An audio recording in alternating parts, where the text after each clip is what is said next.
யாத்திராகமம் 17:13 வசனம் பாருங்க. யாத்திராகமம் 17:13. யோசுவா அமலேக்கையும் அவன் ஜனங்களையும், எல்லாரும் சேர்ந்து வாசிங்க, பட்டய கருக்கினாலே என்ன செய்தான்? முறியடித்தான்.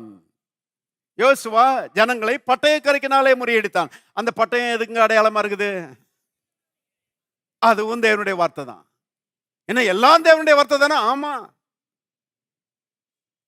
பாருங்க, தேவன் எல்லாவற்றிலும் எல்லாமுமா இருக்கிறார் இல்லையா? அவர் வார்த்தையா இருக்கிறாரு. அப்ப எல்லாமே தேவனுடைய வார்த்தை தான்.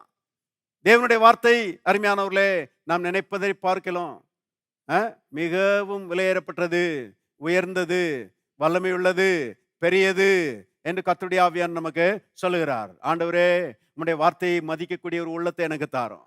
ஆண்டவரே, உம்முடைய வார்த்தையை பேசுகிற ஒரு வாயை எனக்கு தாரும். இருக்கிறீங்களா?